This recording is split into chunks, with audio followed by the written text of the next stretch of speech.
18 দিয়ে 731কে যদি ভাগ দিতে যাই, প্রথমে কি করতে হবে, 18 দিয়ে 7কে ভাগ দেওয়ার চেষ্টা করতে হবে।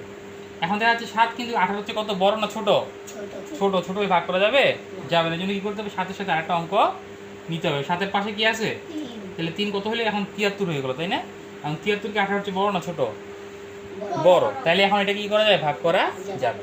তাহলে আমি 18 নামটা পড়ে হয় 73 পাইতে হবে, নইলে একদম 73-এর কাছাকাছি একটা সংখ্যা পাইতে হবে। 73-এর বড় হওয়া যাবে না। নামটা বললে 18 একে 18, 18 দুগুণে কত, 36, 3 18, 54, 4 18 কত, 72, 5 18, 90, তাই না?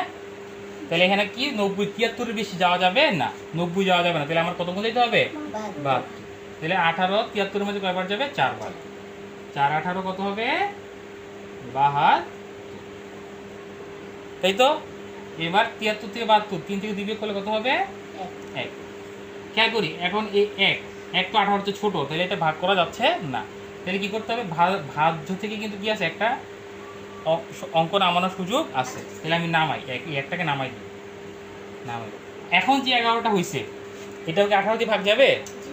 যাবে না। এখন যাবে না যেহেতু, যদি এরকম না যায় তখন সেটা কি দিয়ে ভাগ দিতে হবে, কত দিয়ে, 0 দিয়ে। কত দিয়ে, 0। তাহলে 18 11-এর মধ্যে কয়বার যাবে, 0 বার। এই যে 18 গুণ 0 সমান সমান কত হয়, 0। অর্থাৎ 0 নামটা বললাম আর কি, কথা বুঝতে পারছি?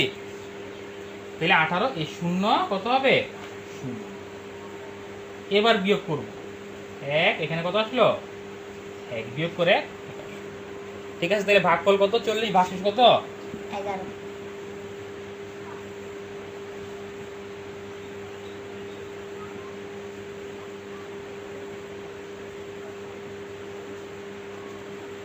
খেয়াল করুন। আচ্ছা, এখানে একটা জিনিস লক্ষণীয়, এখানে এই 11-র পরে কিন্তু আমরা থেমে যাই। এই 11-র পরে তুমি বলতে পারো, স্যার 11-র পরে আপনি থেমে যান নাই কেন? থামি নাই, কারণ এই 11টা কিন্তু বিয়োগ করে আসে নাই। আসছে, বিয়োগ করে আসছে, আসে নাই কেন? 3 থেকে 2 বিয়োগ করে আমার 1 আসছে, তাই না? আরেকটা 1 নামানোর সুযোগ আছে, নামাইলাম। তাহলে এই 11টা কিন্তু কি আসে না, আমার বিয়োগ করে আসে না। এরপরে আমি কি করলাম, 0 দিয়ে দিলাম। এই যেটা, এই 11 যেটা আসছে, এটা কি আসছে, সম্পূর্ণভাবে বিয়োগ করে আসছে। এখন আর 11কে দেওয়া প্রয়োজন না, দিতে হবে একটু বিশেষ। বুঝতে পারছি? তো এই নিয়মটা আর তো সমস্যা নাই। এই নিয়ম বুঝতে থাকলে তো বাকিগুলো বাড়ির কাছে নিয়ে আসবে। যাও।